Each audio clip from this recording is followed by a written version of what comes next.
Hello guys, welcome to our YouTube channel. मेरा नाम है विपिन और मैं एक एजुकेटर हूँ न्यूटन स्कूल का। और आज के इस वीडियो से हम स्टार्ट करने वाले हैं एचटीएल के बारे में। वीडियो शुरू करने से पहले मैं आपके साथ कुछ इंपॉर्टेंट इन्फॉर्मेशन शेयर करना चाहता हूँ। न्यूटन स्कूल क्या है? न्यूटन स्कूल एक ऐसा प्लेटफॉर्म है जहाँ पे आपको प्रिपेयर किया जाता है एक अच्छा टेक फील्ड में कैरियर बनाने के लिए। न्यूटन स्कूल आपको प्रोवाइड कराता है मल्टीपल कोर्स जो कि एक्सपर्ट द्वारा बनाए गए हैं। और ये सारे कोर्स ना कि सिर्फ फ्रेशर्स के लिए बल्कि प्रोफेशनल्स और जो वुमेन नॉन टेक बैकग्राउंड से आती हैं उनके लिए भी ये सारे कोर्स डिज़ाइन किए गए हैं। इस कोर्स में आपको 6 मंथ तक ट्रेन किया जाता है, उसके बाद एक अच्छा फुल स्टैक डेवलपर बनाते हैं। जो सबसे बेस्ट पार्ट है न्यूटन स्कूल का वो ये है कि आपको इस कोर्स के दौरान कोई भी फ़ी पे नहीं करनी होती है। जब आपका कोर्स कंप्लीट हो जाता है और आपका प्लेसमेंट मिनिमम 5 लाख या उससे ज़्यादा का लगता है तभी आपको फ़ी पे करनी होती है। और अभी आप जो ये वेबसाइट देख रहे हैं ये हमारी न्यूटन स्कूल की वेबसाइट है। और इसमें आपको आना है यहाँ लॉन्च पैड में। और लॉन्च पैड क्या है? लॉन्च पैड एक न्यूटन स्कूल का प्रोग्राम है जिसमें क्या है आपको डिफरेंट टाइप के प्रोग्रामिंग लैंग्वेजेस के कोर्स मिलेंगे। आप उनमें इनरोल कर सकते हैं और सीख सकते हैं बहुत सारी चीज़ें। और जो हमारी न्यूटन स्कूल की आईडी है उस पर आप कोडिंग भी कर सकते हैं और अपने प्रोजेक्ट्स बना सकते हैं। तो इन सब के लिए आपको क्या करना है, आपको यहाँ से अपना अकाउंट क्रिएट करना है और फिर आप यहाँ से लॉगिन करके अपनी कोडिंग जर्नी स्टार्ट कर सकते हैं। So let's start. So guys, जैसा कि हमारा फर्स्ट ट्यूटोरियल है एचटीएल का, तो आज हम इसमें बेसिक चीज़ें देखने वाले हैं। ये हमारा क्या है, एक इंट्रोडक्टरी ट्यूटोरियल है। तो सबसे पहले हम देखते हैं हमारी जो एचटीएल है उसकी फुल फॉर्म क्या होती है। तो एचटीएल stand for standard template library. इसमें क्या है, ये एक लाइब्रेरी है। जैसे हमारे पास लाइब्रेरी होती है, हमारे स्कूल्स कॉलेज में लाइब्रेरी होती है, उसमें क्या होता है हमारे डिफरेंट टाइप की बुक्स अवेलेबल होती हैं और हम उनको क्या है डायरेक्ट जाके उनको रीड कर सकते हैं। तो ऐसे ही हमारी जो एचटीएल होती है स्टैंडर्ड टेम्पलेट लाइब्रेरी, इसमें क्या होता है बहुत टाइप की हमारी जो टेम्पलेट क्लासेस होती हैं वो हमारी इसमें पहले से बनी हुई होती हैं और उनका हम डायरेक्ट यूज़ कर सकते हैं। तो टेम्पलेट क्लासेस के बारे में हमने पहले की वीडियोस में पढ़ रखा है। तो टेम्पलेट क्या होती हैं, जैसे हम अगर इसको देखें तो जब हमने टेम्पलेट के बारे में पढ़ा था तब हमने यहाँ देखा था जब भी हमें कोई भी क्लास की क्या टेम्पलेट बनानी होती है तब हम उसमें क्या करते हैं, एक टेम्पलेट कीवर्ड देते हैं, उसके बाद में हम एंगुलर ब्रैकेट लगा के यहाँ क्लास देते हैं।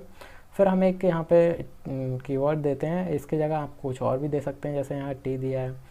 फिर हम जब भी क्लास क्रिएट करते हैं और उसके अंदर जो भी डेटा मेंबर्स होते हैं जब हम उनको क्रिएट करते हैं तो उसकी जगह जो भी हमें, जैसे हमने नंबर बनाया है, अगर हम इसमें टेम्पलेट नहीं बनाते हैं तो हमें यहाँ पे क्या करना होता है, हमें यहाँ डेटा टाइप देते हैं, जैसे इंट देते हैं, फिर या हम फ्लोट दे सकते हैं। जिस टाइप के हमें जो भी डेटा मेंबर्स बनाने होते हैं वो हम यहाँ पे देते हैं।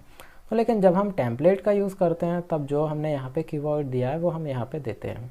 फिर जब हम अपने मेन फंक्शन में आते हैं, जब भी हम अपने जो ऑब्जेक्ट होते हैं उनको क्रिएट करते हैं तब क्या करते हैं, हम यहाँ पे जो क्लास होती है उसका नेम देते हैं। फिर एंगुलर ब्रैकेट लगा के जो भी हमें डेटा टाइप्स के जो डेटा मेंबर्स हैं वो बनाने होते हैं वो हम यहाँ पे देते हैं। जैसे हमने यहाँ पे इंट दी है तो अब क्या हुआ, इसके यहाँ पे जो टी है इसकी जगह क्या आ गया, इंट आ गया। फिर यहाँ पे जो टी है इसके जगह भी क्या है, टी आ गया। तो ये क्या हुआ, जो हमारा ऑब्जेक्ट क्रिएट हुआ तो उसने क्या किया, जो हमारे डेटा मेंबर्स थे वो हमारे क्या हो गए, अब इंटीजर टाइप के हो गए। तो यही कॉन्सेप्ट होता है हमारा टेम्पलेट का। और टेम्पलेट जेनरिक प्रोग्रामिंग प्रोवाइड कराती है, मतलब हम एक क्लास को हम डिफरेंट टाइप के डेटा टाइप्स के लिए यूज़ कर सकते हैं। तो जो हमारी एचटीएल है वो मेनली इसके 3 कंपोनेंट्स होते हैं। सबसे पहले आते हैं हमारे कंटेनर्स, फिर आती हैं हमारी एल्गोरिदम्स और ऐसे ही हमारे आते हैं आइटरेटर्स। तो सबसे पहले हम देखते हैं अपने जो कंटेनर्स होते हैं उनके बारे में। तो कंटेनर क्या करते हैं, हमारी जो भी कलेक्शन ऑफ ऑब्जेक्ट होते हैं जब हम कोई भी क्लास बनाते हैं या हमारे पास जब हम एचटीएल की जो भी क्लासेस बनी हुई होती हैं पहले से उनका अगर हम यूज़ करते हैं तो क्या है, जो हमारे कलेक्शन ऑफ ऑब्जेक्ट होते हैं उनको क्या मैनेज करते हैं जो भी हमारे कंटेनर्स होते हैं। और जो कंटेनर है वो हमें क्या है प्रोवाइड कराते हैं, जिसकी हेल्प से क्या है हम जो हमारे डेटा स्ट्रक्चर्स होते हैं उनको हम क्रिएट कर पाते हैं। जैसे कि हमारे पास एरेज होती हैं, लिंक्ड लिस्ट और ट्रीज़, ये सारी चीज़ें अभी हम आगे पढ़ने वाले हैं। हमने एरेज के बारे में पढ़ रखा है। तो एरेज क्या होती हैं हमारे, इसमें क्या है हम सेम टाइप के एलिमेंट्स को स्टोर कर पाते हैं। और जो हमारे कंटेनर्स होते हैं वो क्या है, जेनरिक होते हैं, मतलब हम अपने एक कंटेनर को हम डिफरेंट टाइप के डेटा टाइप्स के लिए यूज़ कर सकते हैं। और जो हमारे कंटेनर होते हैं वो हम क्या करते हैं, हमारे जो भी कलेक्शन ऑफ ऑब्जेक्ट्स होते हैं हमारे, जब भी हम कोई भी क्लास होती है उसके ऑब्जेक्ट क्रिएट करते हैं तो उन्हीं के कलेक्शन ऑफ ऑब्जेक्ट को क्या है ये मैनेज करती है। और इसी में हमारी बहुत सारे और भी टाइप्स की क्लासेस आती हैं। जैसे हमारे पास एक वेक्टर क्लास होती है जो कि क्या है, कंटेनर है। तो वेक्टर क्या करते हैं, हमारे ये एक हमारी डायनेमिक एरे होती है उनको क्रिएट करते हैं। जैसे हम जब भी हम कोई नॉर्मल एरे बनाते हैं तब क्या करते हैं, हम वहाँ पे हमें साइज़ देना होता है और हम किस टाइप की बना रहे हैं ये भी हमें देना होता है। लेकिन जब हम क्या है वेक्टर का यूज़ करते हैं तो हम उसको डायनेमिकली बनाते हैं, मतलब हम उसका साइज़ है वो डिक्लेयर करने के बाद उसको मॉडिफाई कर सकते हैं, चेंज कर सकते हैं। तो ये हमारे क्या होते हैं, वेक्टर्स होते हैं।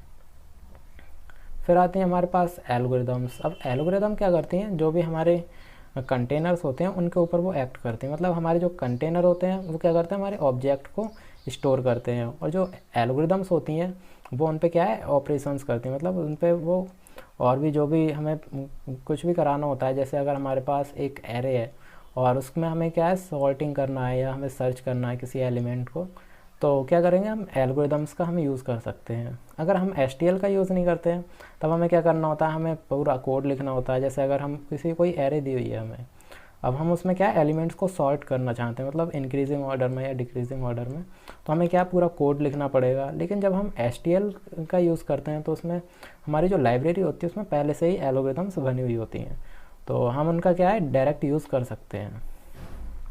और जो हमारे एल्गोरिदम्स होती हैं वो क्या है पहले से उसमें क्या बिल्ट इन फंक्शंस होते हैं, जो क्या है हमारी कॉम्प्लेक्स जो भी एल्गोरिदम्स होती हैं उनको क्या है परफॉर्म कर पाती है। जो भी हमारे डेटा स्ट्रक्चर्स होते हैं, जैसे हमारे क्या है हम एरेज बनाते हैं, हमारे वेक्टर्स होते हैं, तो उन पर हम डायरेक्ट क्या है अपने जो एल्गोरिदम्स होती हैं उनको हम यूज़ कर सकते हैं।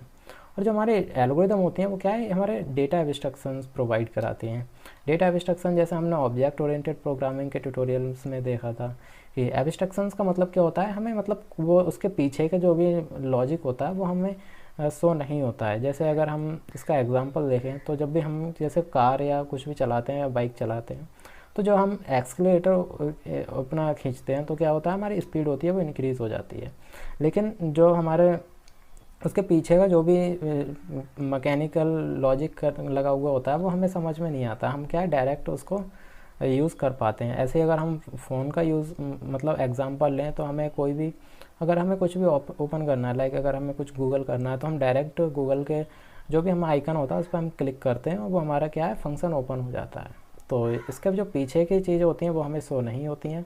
तो यही हमारे जो एल्गोरिदम्स होती हैं वो हमें क्या है डेटा एब्स्ट्रैक्शन प्रोवाइड कराती हैं। मतलब इसके जो हमारे पीछे का जो भी कोड करा हुआ होता है एल्गोरिदम्स में वो हमें शो नहीं होता है, हम उसको क्या है ना हमें वो क्रिएट करना पड़ता है, हम डायरेक्ट उसका यूज़ कर पाते हैं, जो क्योंकि वो पहले से ही हमारी जो एसटीएल लाइब्रेरी होती है उसमें वो पहले से बने हुए होते हैं। और फिर आते हैं उसके बाद हमारे आइट्रेटर्स। अब आइट्रेटर्स क्या करते हैं, जैसे हमारे पास कोई कलेक्शन है, हमारे पास ये एक एरे है या हमारे जो कलेक्शन ऑफ कंटेनर्स हैं तो उनके जो मेमोरी होती है उनको पॉइंट करते हैं। जैसे अगर इस यहाँ पे एग्जांपल लें तो ये एक एरे है, अगर हमें इसमें को क्या सॉर्ट करना है तो सॉर्ट करेंगे तो हमें क्या है एक एक एलिमेंट को पहले देखना पड़ेगा कि कौन सा एलिमेंट बड़ा है कौन सा एलिमेंट छोटा है। तो उसके लिए हम क्या करेंगे, जो अपने आइट्रेटर्स होते हैं उनका यूज़ करते हैं। और जो आइट्रेटर होते हैं वो क्या करते हैं हमारे जो भी एलिमेंट होते हैं उन जो भी हमारे कंटेनर्स होते हैं उनको क्या पॉइंट करते हैं। जैसे यहाँ पे दिया है iterators in STL are used to point to the container. जैसे ये कंटेनर है तो जो आइट्रेटर है वो हमारे जो कंटेनर्स होते हैं उनके साइड में क्या उनको लिए पॉइंट करता है, मतलब वो सारे जो हमारे कंटेनर्स होंगे उनको चेक करेगा। उसके बाद जिस लॉजिक में मतलब हम अगर उसको सॉर्ट करना चाहते हैं या कोई भी हम एलिमेंट को फाइंड करना चाहते हैं, मतलब जब हम सर्चिंग वाली अपनी एल्गोरिदम्स लगाते हैं तब हमें क्या है कोई भी हम एलिमेंट को सर्च करना चाहते हैं, तो जब हमारे क्या है जो आइट्रेटर्स होते हैं वो हमारी जो कंटेनर होते हैं उनके लिए पॉइंट करते हैं और वो सारे एलिमेंट को चेक करके और वो हमारी क्या है जो भी हम उसमें अगर हम सॉर्ट करना चाहते हैं तो हमारी एरे को सॉर्ट कर पाते हैं, और अगर हमें कोई एलिमेंट फाइंड करना होता है तो हम उसको क्या फाइंड कर पाते हैं। तो ये हमारा क्या है हमारे ये बेसिक ट्यूटोरियल था एसटीएल का, और इसके आगे आने वाली वीडियोस में हम और भी चीज़ें देखेंगे एसटीएल के बारे में। और अभी तक आपने अगर हमारे चैनल को सब्सक्राइब नहीं किया है तो चैनल को सब्सक्राइब कर लें।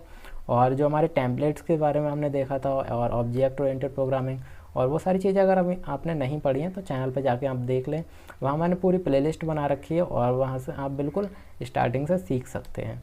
So thank you guys for watching the video.